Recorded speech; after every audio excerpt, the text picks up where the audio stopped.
বন্ধুরা, দেখুন কিভাবে জনগণের তোপের মুখে পালিয়ে গেলেন শেখ হাসিনা। শেখ হাসিনা পালিয়ে গেছে, শেখ হাসিনা নাই, শেখ হাসিনা চলে গেছে, শেখ হাসিনা পালায় না।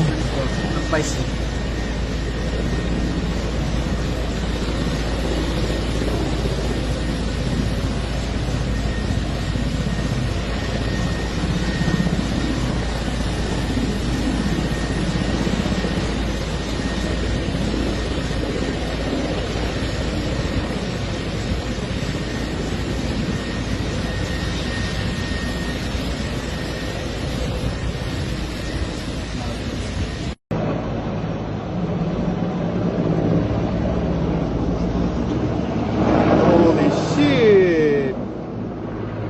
Shit! গণভবন থেকে জাস্ট, ও মাই গড,